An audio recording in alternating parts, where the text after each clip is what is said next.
Bismillahirrohmanirrohim. Apabila kamu berbeda pendapat tentang sesuatu, maka kembalikanlah kepada Al-Quran dan Sunnahnya.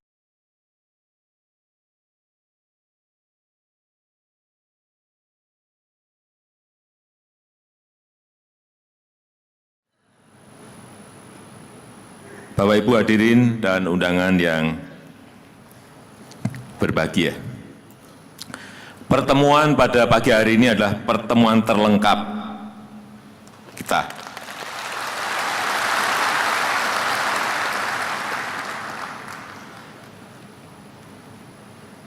Saya ingin agar semuanya bisa sambung satu garis dari pusat sampai ke daerah.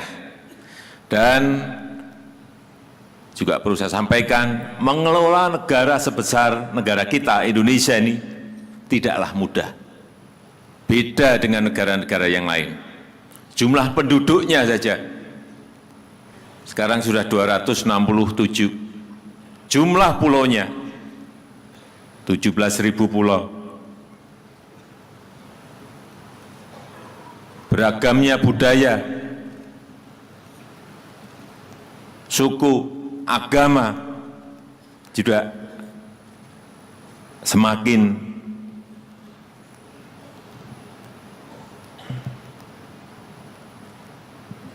kompleksnya kita mengelola negara sebesar Indonesia ini.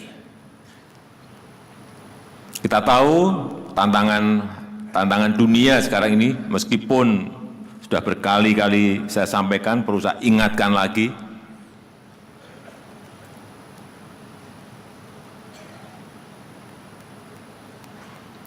Pertumbuhan ekonomi dunia yang melambat,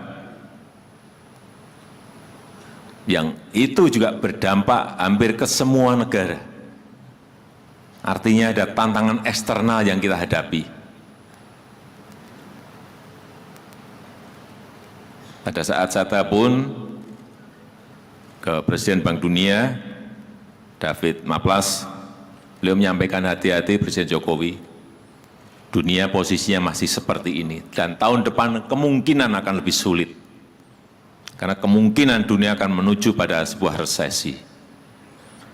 Terakhir, saya bertemu juga dengan Managing Director IMF, Ms. Kristalina juga sama, menyampaikan hal yang sama persis, untuk kita semuanya hati-hati karena dunia baru menuju ke sebuah resesi. Kita melihat negara-negara lain yang dulu tumbuh 7%, tahu-tahu menjadi minus, artinya sudah resesi. Yang dulu-dulu 9-10% turun menjadi 6%. Yang dulu 4% turun menjadi di dekat-dekat kita 0,5%. Kita patut mensyukuri bahwa pertumbuhan ekonomi negara kita masih di atas 5%. Ini patut kita syukuri.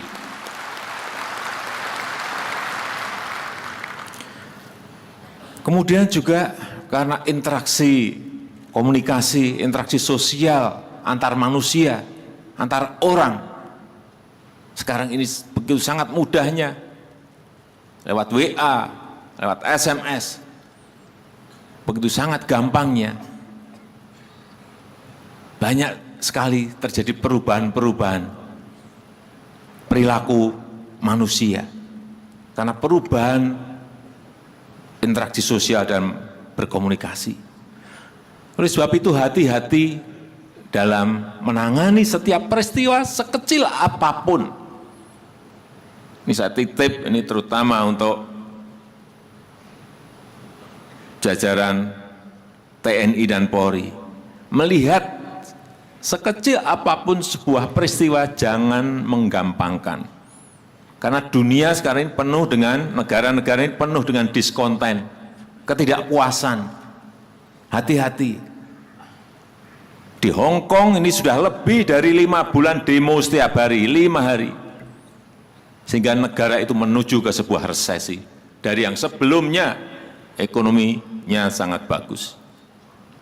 Karena urusan ekstradisi, kasus-kasus hukum untuk bisa ditarik ke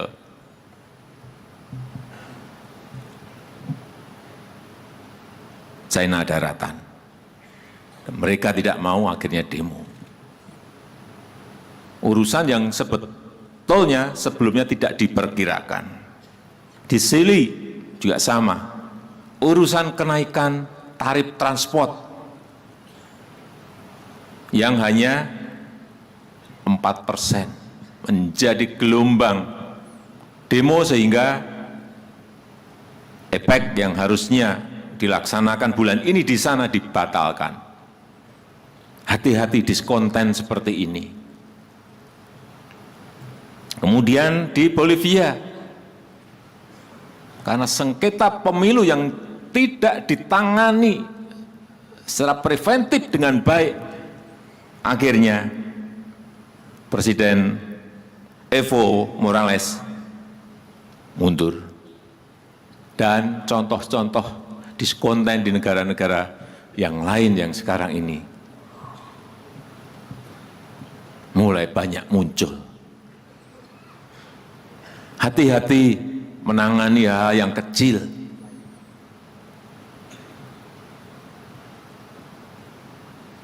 Yang kalau kita tidak sensitif bisa melebar ke mana-mana. Oleh sebab itu penting sekali, ini yang pertama saya sampaikan, penting sekali hubungan harmonis Forkominda di daerah itu penting sekali, penting sekali, penting sekali. Komunikasi gubernur dengan Kapolda, gubernur dengan Pangdam, gubernur dengan Kajati, gubernur dengan kepala pengadilan tinggi. Penting sekali untuk dijalin, ada masalah dibicarakan. Hubungan harmonis seperti itu akan sangat mempengaruhi tensi yang ada di daerah. Kalau ada salah satu dari yang tadi saya sebut tidak rukun, satu saja akan menjadi masalah besar dalam menangani setiap problem-problem yang ada di daerah. Juga hal yang sama, bupati, wali kota, hubungannya juga harus baik dengan Danrem, Dandim, Kapolres, Kejari, ketua pengadilan di kabupaten dan kota, penting sekali juga dilakukan.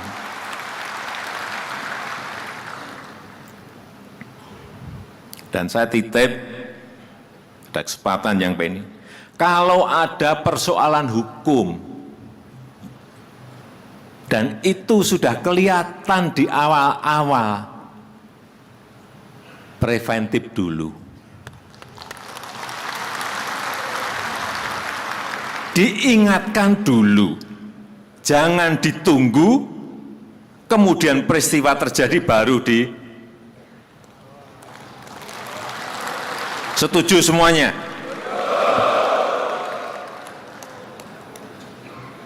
Di atas saya juga sudah saya sampaikan ini, baik kepada Panglima TNI, kepada Kapolri, kepada Jaksa Agung, sama hal yang sama saya sampaikan. Jelas-jelas sudah itu keliru sejak awal, diingatkan dong. Gubernur, ini keliru, benarkan dong. Jangan ditunggu ngerti keliru, ditunggu sampai terus dikerjakan, baru setelah rampung baru ditebas. Tidak bisa seperti ini. Harus kita akhiri seperti ini.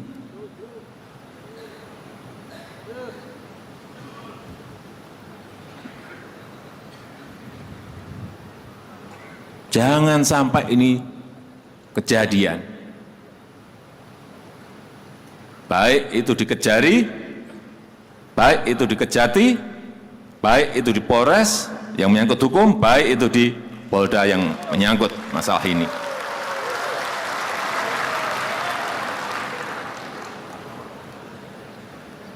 Selanjutnya juga yang berkaitan dengan kebijakan.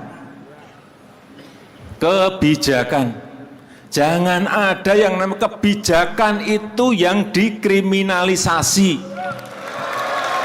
dicari-cari. Saya mendengar ini banyak sekali. Kalau tidak ada mensrea, tidak ada niat jahatnya, ya jangan dicari-cari dong. Yang namanya orang itu, namanya pekerjaan itu banyak sekali. Saya berikan contoh misalnya di DKI. Yang namanya mata anggaran itu 57.000 mata anggaran. Ya kalau ada yang keliru 1, 2, 3, segera cepat diingatkan. Gak mungkin ngontrol segitu banyak kegiatan, gak mungkin seorang gubernur, seorang bupati, seorang wali kota.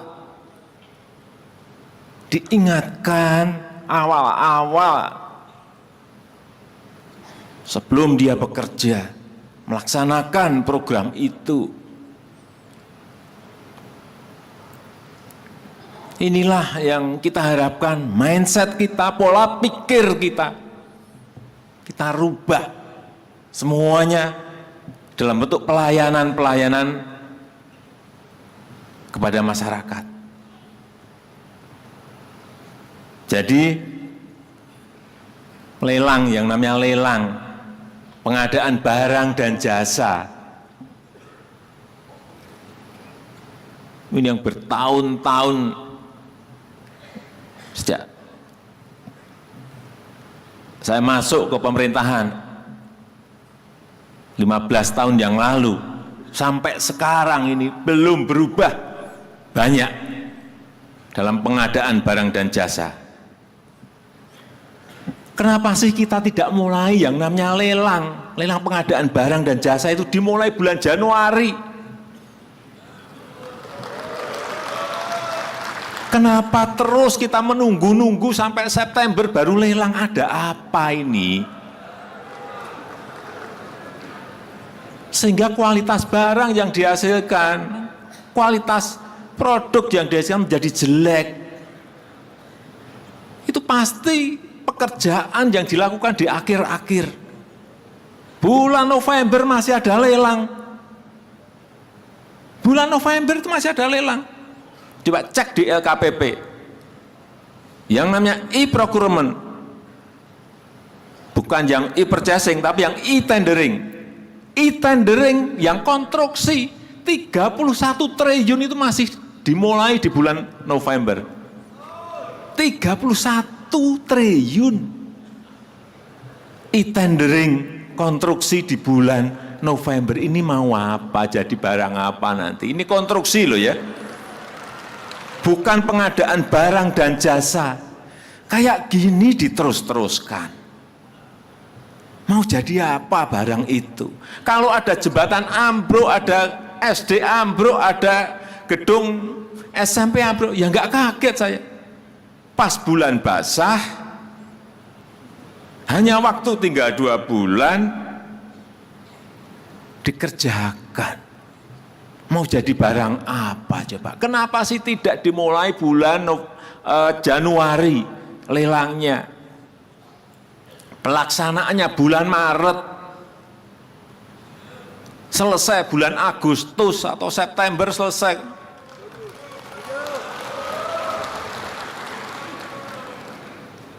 Di pemerintah pusat kita besok DIPA kita serahkan.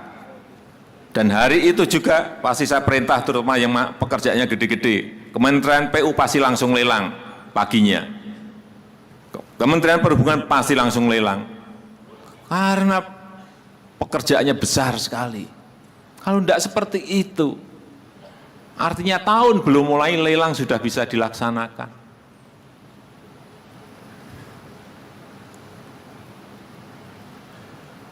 Kultur seperti ini harus kita mulai.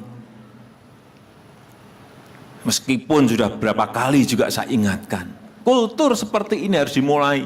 Bekerja dimulai Januari itu penting sekali. Sehingga kita mempunyai rentang waktu yang panjang dalam mengerjakan setiap program. Karena itu juga berpengaruh pada pertumbuhan ekonomi.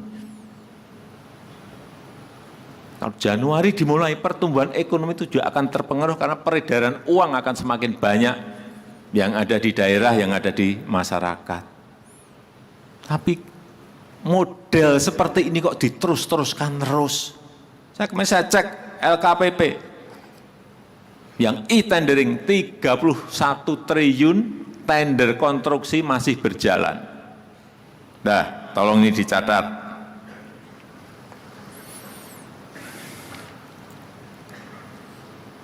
Selanjutnya juga ini saya titip, ini ada ketua DPRD, benar?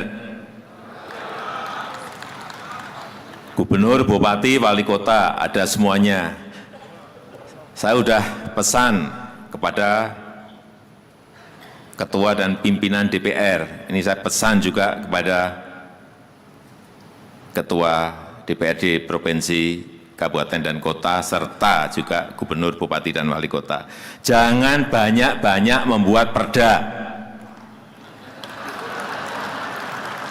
Jangan banyak-banyak membuat pergub. Jangan banyak-banyak membuat perbuk, Bupati. Jangan banyak-banyak membuat perwali. Negara ini sudah kebanyakan peraturan. Dan negara kita ini bukan negara peraturan. Semua diatur, malah kita kejerat sendiri. Hati-hati, stop itu udah. Dikit-dikit diatur, dikit diatur. Akhirnya apa? Kecepatan kita dalam bergerak, kecepatan kita dalam memutuskan terhadap perubahan-perubahan yang ada menjadi tidak cepat. Pada sekarang negara sebesar apapun pengennya fleksibel. Cepat merespons setiap perubahan. Kita malah memperbanyak peraturan untuk apa? Saya tahu kalau membuat perda itu pasti ada kunker. Ada studi banding. Saya ngerti, tapi stop. Dan di kunker itu ada apanya, saya juga ngerti. Di studi banding itu ada apanya, saya juga ngerti. Saya ini orang lapangan, ngerti betul kayak gitu-gitu itu. Udahlah, stop. Apalagi perda-perda yang justru meruwetkan dan membebani masyarakat, stop. Kita justru ini, bentar lagi kita akan mengajukan yang namanya Omnibus Law. Mengajukan kepada DPR, kira-kira 70-74 undang-undang yang akan kita revisi sekali jadi satu undang-undang.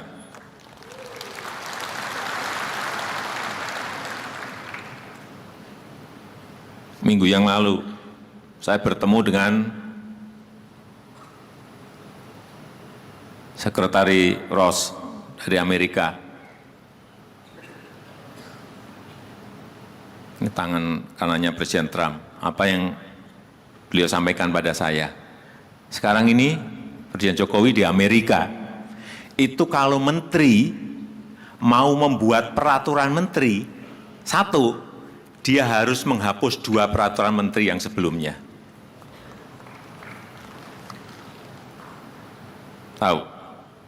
Artinya keluar 1, hilang 2. Kalau menteri mau mengeluarkan peraturan 1, dia harus ngilangin 2 peraturan menteri yang lain.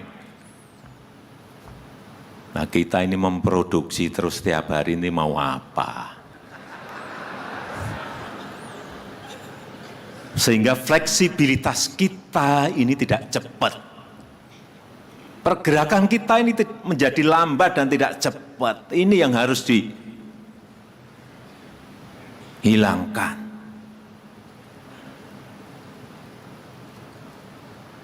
Kultur seperti ini harus kita miliki. Saya ini juga mau buat aturan itu juga. Nah, sekarang menteri mau membuat peraturan menteri permen boleh 1 tapi hilang 10. Bukan 2, tapi baru saya hitung-hitung hilang berapa ini. Biar permen-permen itu hilang semuanya juga. Nah, kebanyakan peraturan kita pusing sendiri. Inilah model ke depan. Hampir semua negara akan menuju ke situ. Fleksibilitas itu yang paling penting. Kecepatan itu yang paling penting. Semua negara akan menuju ke situ. Siapa yang lebih cepat mendahului, dia yang akan menang. Udah. Kita kan juga ngintip mereka buat apa, kita harus mendahului mereka. Kalau kita masih gini-gini terus, kapan kita akan benar? Artinya, sekali lagi, semua harus mendengar ini, semua harus mengerti mengenai ini, problem-problem yang kita hadapi, dan semua harus bersinergi bersama-sama. Tidak ada lagi yang namanya saling menyalahkan, nggak ada. Tidak ada lagi yang namanya rasan-rasanan bisik-bisik, nggak ada. Udah, kita sekarang belak-belakan semuanya. Tidak ada lagi yang namanya saling menjaga, nggak ada, udah stop. Semuanya harus bekerja bersama-sama. Mumpung suasana politik kita sekarang ini sangat-sangat bagus. Sangat bagus.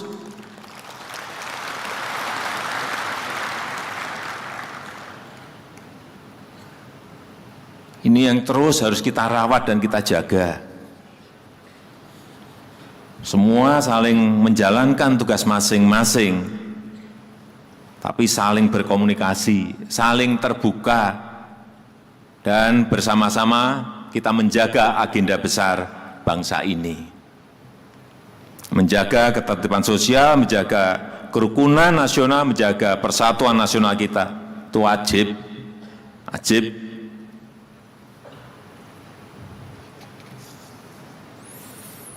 Ada 2 hal yang ingin saya sampaikan, agenda besar kita.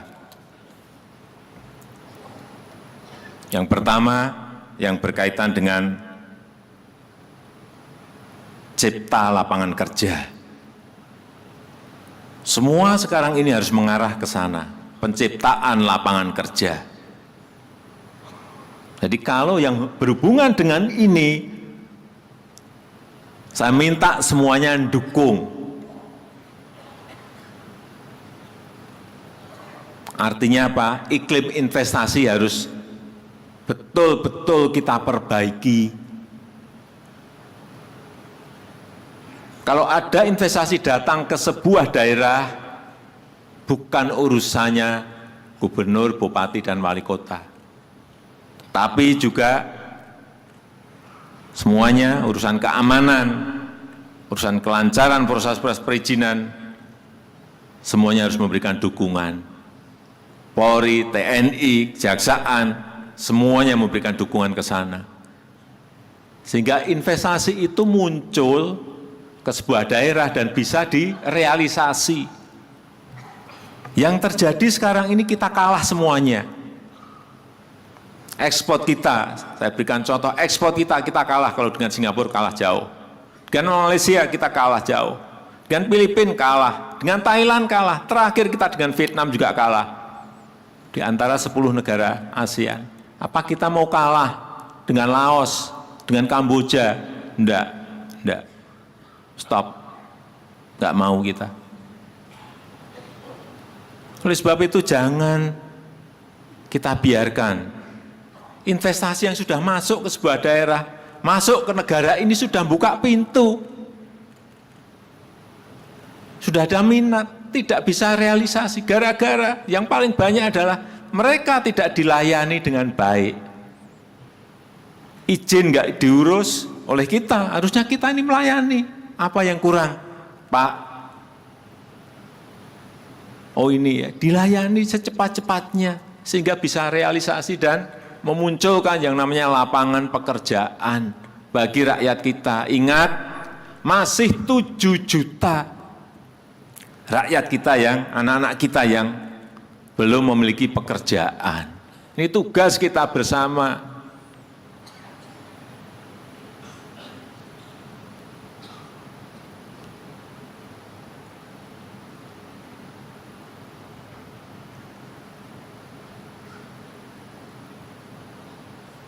Terakhir, ada investasi. Karena perang dagang China dan Amerika rame, 33 perusahaan besar akan pindah dari Tiongkok. 23 perusahaan itu pindahnya ke Vietnam. Dari 33, 23 pindah ke Vietnam.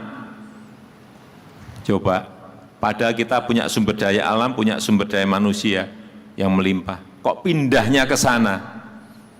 Dan 10 lainnya memilih Kamboja, Malaysia, India, Thailand. Kok tidak ke kita? Ini ada apa? Ini ada apa? Ini harus tanda tanya dong. Kita harus mau introspeksi, harus mau mengkoreksi ini ada apa. Problemnya adalah ruwetnya perizinan baik di pusat, yang ini sebentar lagi akan saya potong habis-habisan, termasuk juga ruwetnya perizinan di daerah, ruwet semuanya. Ini pekerjaan besar, agenda besar kita ada di situ. Setelah Omnibus Law nanti kita potong, daerah juga harus mengikuti. Yang kira-kira meruwetkan segera dipotong. Kalau ada itu menyangkut permen dan di daerah kena, tolong beritahukan kepada saya, sehingga itu juga akan kita hapus.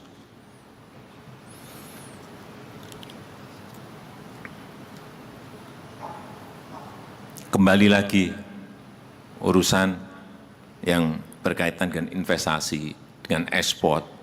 Kenapa ini harus kita kerjakan? Bertahun-tahun kita ini yang namanya defisit neraca perdagangan, defisit transaksi berjalan nggak bisa diselesaikan. Udah bertahun-tahun, berpuluh tahun. Karena urusan tadi investasi nggak bisa diselesaikan, ekspor nggak bisa ditingkatkan. Oleh sebab itu saya titip pada daerah. Kalau ada investasi yang orientasinya ekspor, investasi tapi orientasi barangnya akan diekspor. Sudah, tutup mata, tanda tangan izinnya, secepat-cepatnya. Nggak usah ditanya-tanya. Urusan keamanan backup dari Polres, dari Polda, backup. Agar apa muncul cipta lapangan kerja yang kita inginkan. Atau ada orang datang, investor datang, ingin membangun pabrik atau industri untuk barang-barang substitusi impor. Barang-barang yang sekarang ini kita masih impor. Kemudian dia mau mendirikan produk itu di sini, juga tutup mata, tanda tangan secepat-cepatnya.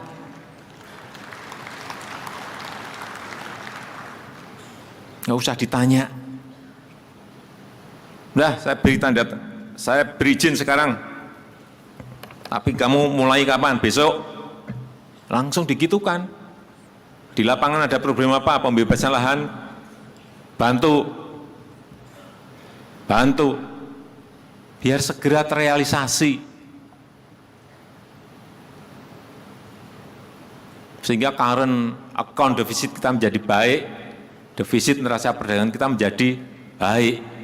Ini kalau dua ini rampung, defisit neraca perdagangan, defisit transaksi berjalan kita rampung. Kita mau berantem dengan negara manapun kita berani. Karena stabilitas ekonomi kita, stabilitas ekonomi makro kita sudah stabil. Tapi kalau ini belum bisa diselesaikan, misalnya kita ini di-ban, misalnya CPO kita, minyak kelapa sawit kita ke Eropa, ya kita masih mikir-mikir. Tapi kalau ini sudah bagus, yang namanya defisit neraca perdagangan kita sudah surplus, defisit transaksi berjalan kita sudah baik.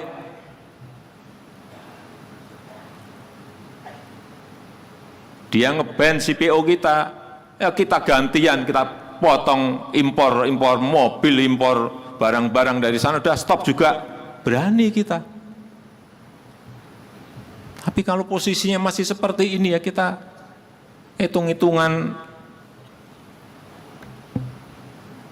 harus hitung-hitungan, untung atau rugi.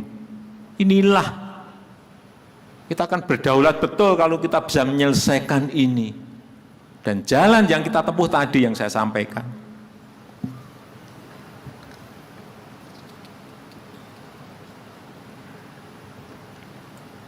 Artinya apa? Perizinan harus dipermudah, regulasi disederhanakan, birokrasi juga harus disederhanakan.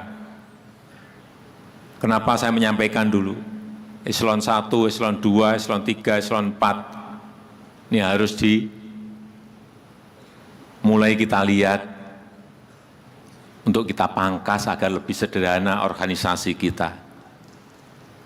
Sehingga tidak dari sini, ke sini, ke sini, ke sini, naik lagi ke sini, ke sini, ke sini, naik lagi ke sini, sini, ke sini, naik lagi. 4 bulan ini muter saya lihat. Saya pernah ngikutin surat ini, coba muternya dari mana. Saya ikuti 4 bulan surat dari gini, muter-muter eselon 4, eselon 3, eselon 2, itu pun berapa meja. Nah, gimana kita mau cepat kalau ini kita terus-teruskan. Tetapi ini hanya merubah struktural ke fungsional, bukan memotong pendapatan, tidak. Tolong dijelaskan bahwa kita ini tidak ingin memotong pendapatan, tidak ingin memotong income, tidak. Kita hanya menginginkan kecepatan dalam memutuskan. Jangan dipelintir kemana-mana. Tapi sekarang sudah kelihatannya sudah sangat berkurang sekali, memelintir, mentwist, itu sudah mulai berkurang. Alhamdulillah.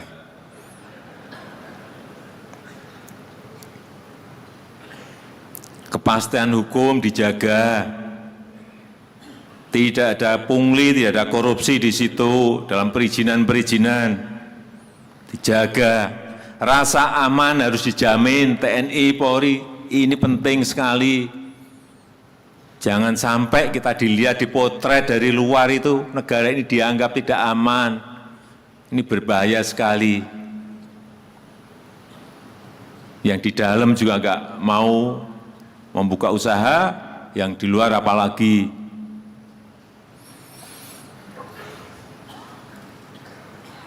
Yang kedua, saya titip agar setiap investasi itu mengikutkan usaha kecil, usaha mikro, usaha menengah yang ada di daerah. Saya sudah titip ke menteri-menteri, jangan ada investasi nanti yang ikut dari Jakarta lagi, daerah diikutkan, pengusaha daerah diikutkan, pengusaha lokal diikutkan. Tolong diingatkan. Kalau ada yang tidak diikutkan, saya diingatkan. Kan saya tegur langsung.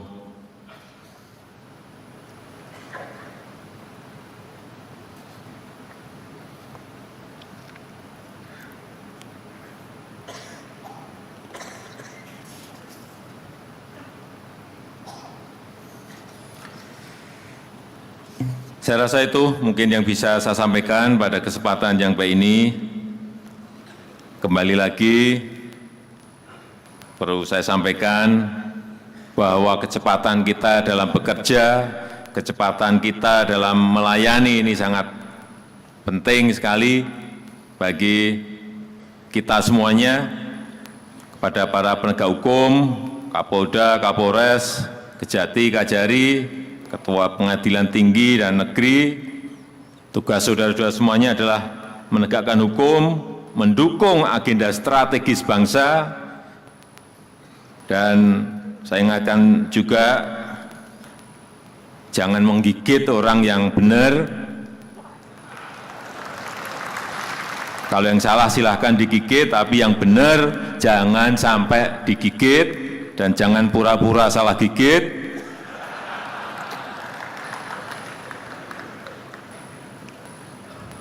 Jangan pernah juga menggigit pejabat atau pelaku-pelaku bisnis yang sedang berinovasi untuk kemajuan negara ini. Karena tugas saudara-saudara adalah menggigit siapapun yang memiliki niat buruk untuk mengganggu agenda besar strategis bangsa kita. Saya juga tidak akan memberikan toleransi kepada aparat hukum yang kerjaannya hanya menakut-nakuti dan mengganggu inovasi, yang kerjaannya justru memeras birokrat dan pejabat. Ini saya sampaikan ini secara terbuka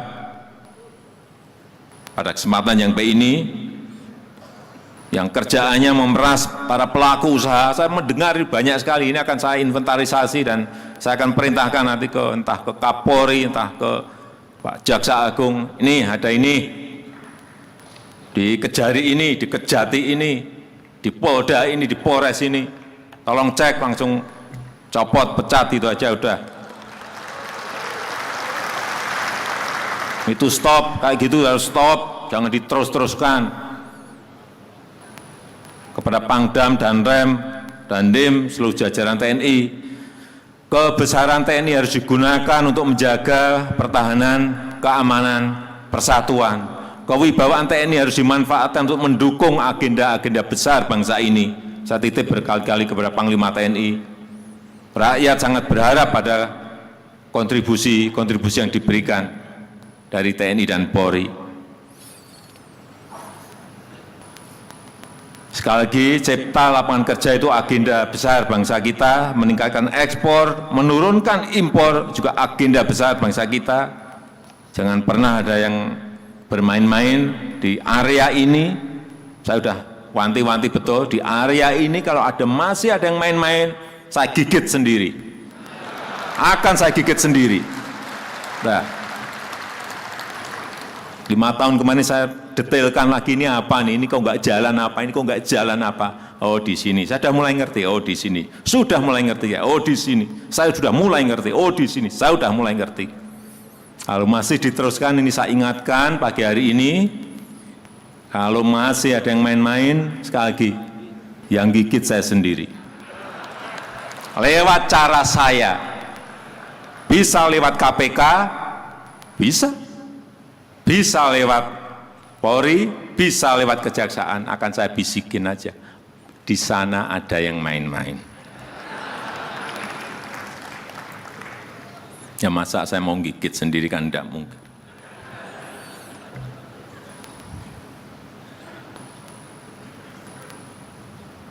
Saya rasa itu yang bisa saya sampaikan pada kesempatan yang baik ini. Dan dengan mengucap Bismillahirrahmanirrahim, saya resmi membuka Rapat Koordinasi Nasional Kepala Daerah dan Forkominda tahun 2019. Terima kasih, saya tutup. Wassalamualaikum warahmatullahi wabarakatuh. Terima kasih kepada Presiden Republik Indonesia, Bapak Insinyur Haji Joko Widodo.